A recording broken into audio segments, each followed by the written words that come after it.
was wild trying to catch a butterfly. Wild and wonderful monster.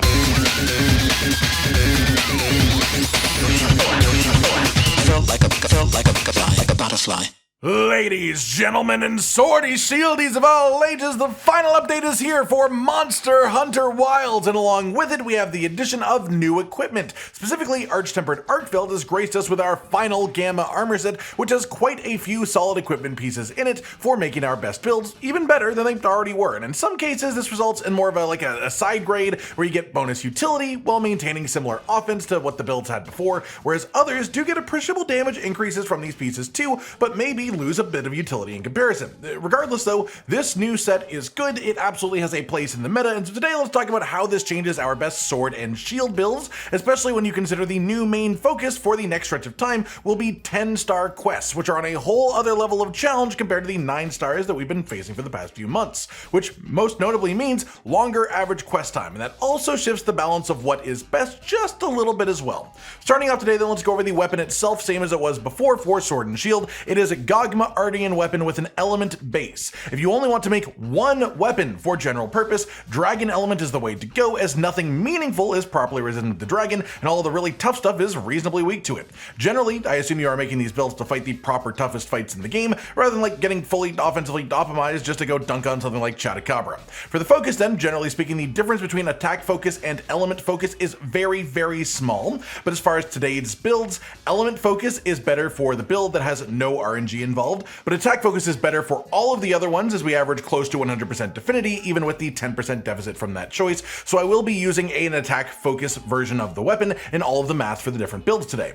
Then for reinforcements, you probably want to go with 3 attack boost rolls and 2 sharpness boost rolls. You can technically get away with only 1 sharpness roll if you really want to, and that's what I will be talking about the build as if they have when I do math and such, as this is about offensively optimized setups. But I want to make it clear that I personally don't think that the extra 9 attack is worth occasionally needing to sharpen mid-combat, so I recommend for most players to just get 2 sharpness bonuses for general use. The best that you could get if you did that is 2 EX attack bonuses, then both sharpness as EX bonuses as well, then just an attack 3 in the other slot. For group and set bonus to aim for, this is the same for all of the builds that we will use with these today, which is to say set bonus should be gore magala, which essentially results in a load of bonus affinity while active and should have very high uptime as long as you keep up your damage uptime too, which is arguably easier on sword and shield than any other weapon. On top of that, Master's Touch is key to maintaining sharpness on sword and shield, which essentially scales your sharpness loss based on your affinity, so higher affinity is more comfort too.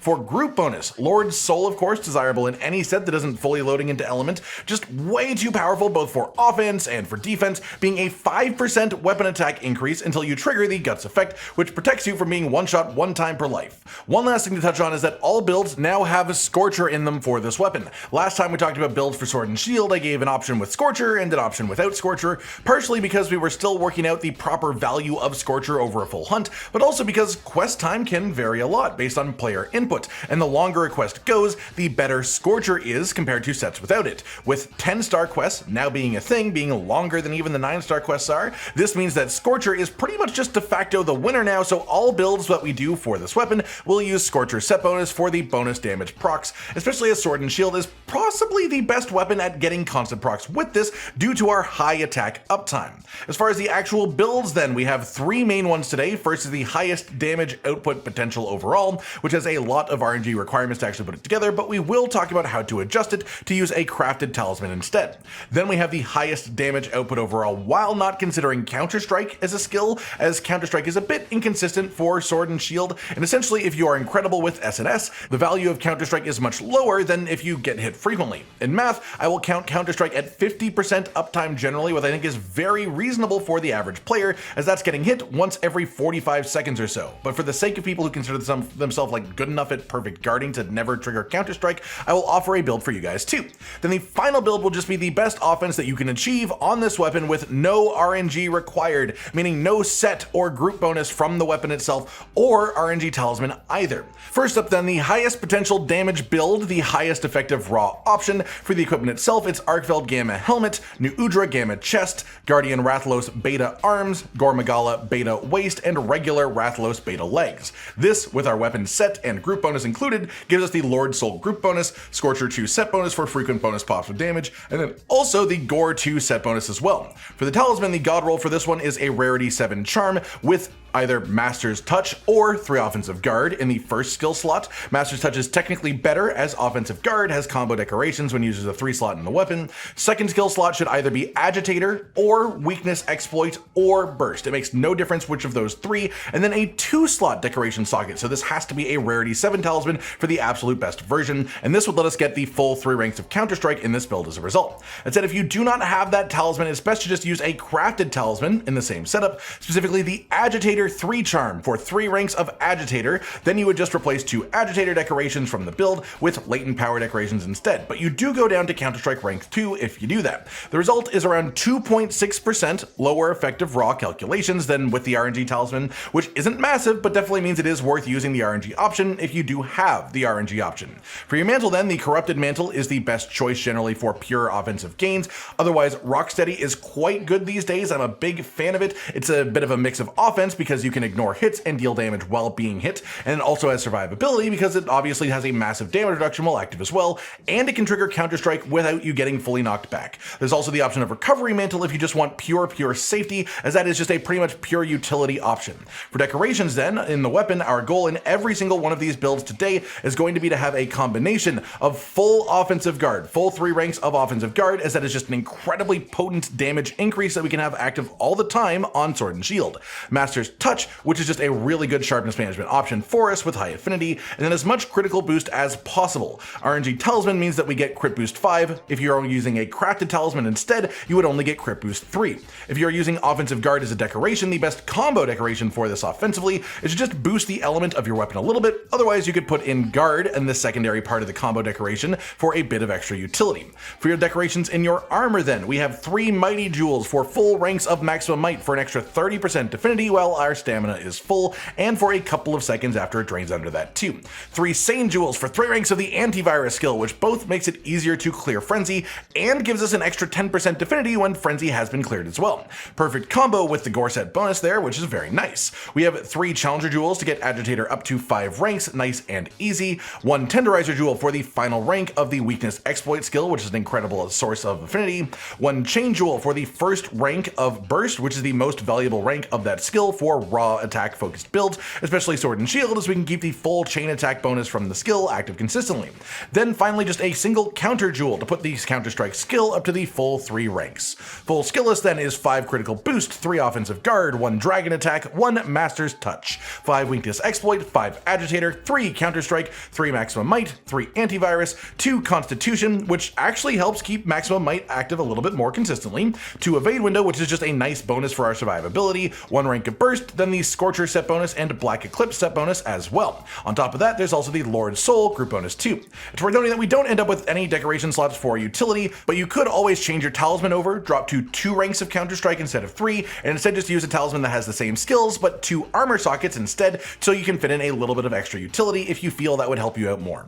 Before moving on, then let's go over the math of how we work out the effective raw of this build, which is a big part of the decision-making process of what we consider to be the best sets overall when it comes to offense, at least. I will go in full detail for the math on this first build, but then we'll zoom through the math for the other ones once you've seen how I do things. 257 attack on a perfectly rolled Gogma Artian Sword and Shield, increased by 5% of base value for Lord Soul group bonus, and another 15% of base value for Offensive Guard 3, which is easy to keep consistently active for this weapon. This would put us up to 308.4 attack. Add on 13 attack for Agitator rank 5 because we count Agitator as being 65% uptime on average, then an extra 12.5 attack for Counterstrike rank 3, which I count at 50% uptime on Sword and Shield, which again I think is quite fair.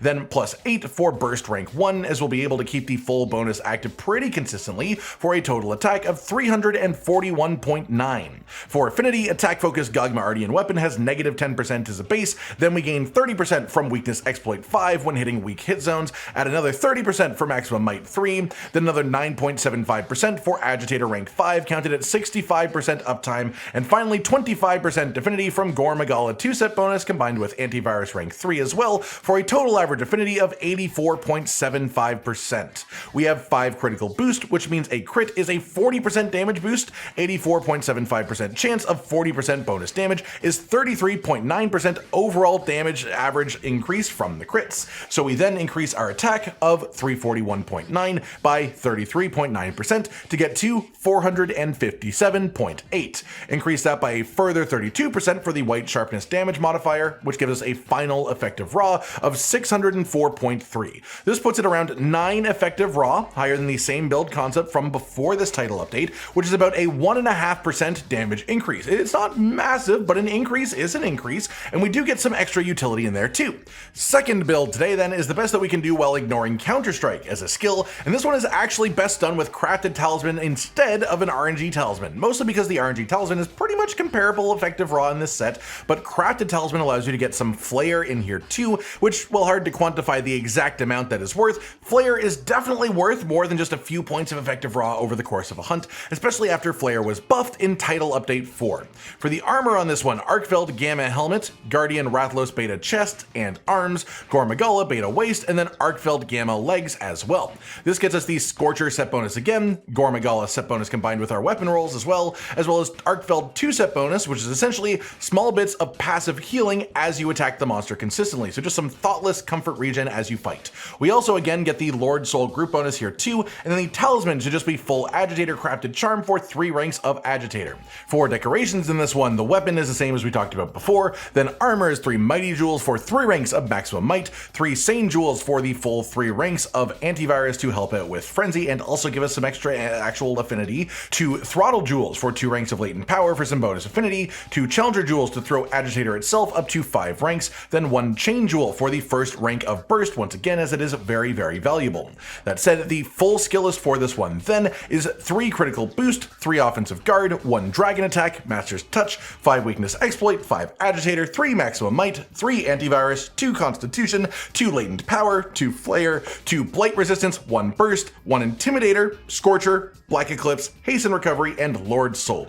The main downside of this build is that there's no room for stuff like divine protection or things like that, but you do get the hasten recovery set bonus to help offset that at least a little bit. For the math on this one then, going a little bit quicker this time, 308.4 after applying our percent attack bonuses, then add on flat bonuses up to 329.4. For affinity, the only thing to note here in particular is that we now have latent power, which I am counting as 66% uptime, even without Raidao set bonus, because especially with 10-star quests, you're going to be getting hit hard enough, frequently enough, that you're quite likely to trigger latent power through damage taken, rather than through raw time passing, which increases uptime overall. That said, total affinity hits 97.95% in this build on average. We do overcap with everything active, but the main thing that we want to focus on is average affinity, and especially using Master's Touch to maintain sharpness here. This build has crit boost 3, so crits are a 34% damage increase, 97.95% chance of that happening is a 33.3% damage bonus overall.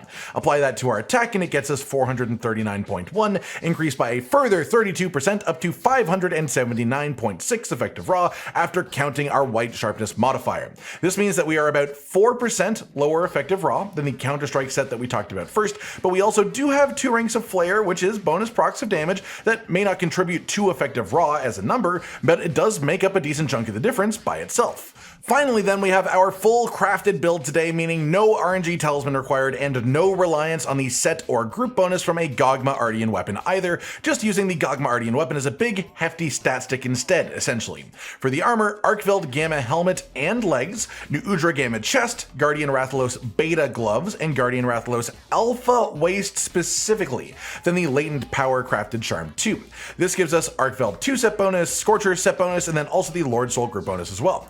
For decorations then, it's the same as the weapon as usual for the actual amounts that we want, the things that we aim for. It's the same in every build. We just want the same weapon skills because they are perfect for us. Then for armor, you want 3 mighty jewels to get full ranks of maximum might, as that's very important, 2 throttle jewels to get latent power to the full 5 ranks, as we're using that for a lot of affinity making up because we don't have the gore set bonus with this one, 1 chain jewel for the first rank of burst, which again is very good, 1 counter jewel to get the final rank of the Counterstrike skill so that we can have that fully active, and then 2 challenger jewels for 2 2 ranks of agitator just as a little bit of a bonus. For the full skill list on this one, 3 critical boost, 3 offensive guard, 1 dragon attack, master's touch, weakness exploit 5, latent power 5, counterstrike 3, maximum might 3, agitator 2, flayer 2 as a bit of a bonus here, blight resistance 2, the first rank of burst, 1 windproof, and then scorcher set bonus, hasten recovery set bonus, and lord soul group bonus. For the math on this one, going quicker once again, 257 attack base up to 308.4 from our percent bonuses. Then add on flat bonuses to get up to 334.1. All affinity put together gets us to 86.25%. 3 critical boost makes crits a 34% damage boost when they happen. 86.25% chance of a crit is an average damage increase of 29.3%. Apply that to our attack to get 432.1. Increase that by a further 32% for the white sharpness damage modifier up to 570.3 effective raw, which is surprisingly only around 1.6% weaker than the non-Counterstrike set in the middle of these, just to show you how much heavy lifting Counterstrike does, even if you assume only 50% uptime on that skill. It really is worth quite a bit. That just about does it for today then, everyone. A full suite of sword and shield builds that have surpassed the old best ones from before this update, with a range of options to choose from based on how lucky you've gotten with gear and how you feel about Counter-Strike as a skill. I hope you've all enjoyed this, and I hope you enjoy using these builds for yourself in game too. Like if you liked the video, subscribe to the notification bell for more, and most importantly, ladies and gentlemen, until next time, stay sweet. Josh, Cotton, and Hollow with the videos, dropping the humor like a hammer on your tippy toes, bringing entertainment on a daily arrangement to take our insanity and turn it into entertainment. Yes, I said entertainment twice, to reiterate that it is nice to look into your faces on a mostly daily basis when you let us in your homes to make the whole world a stage. Goodbye.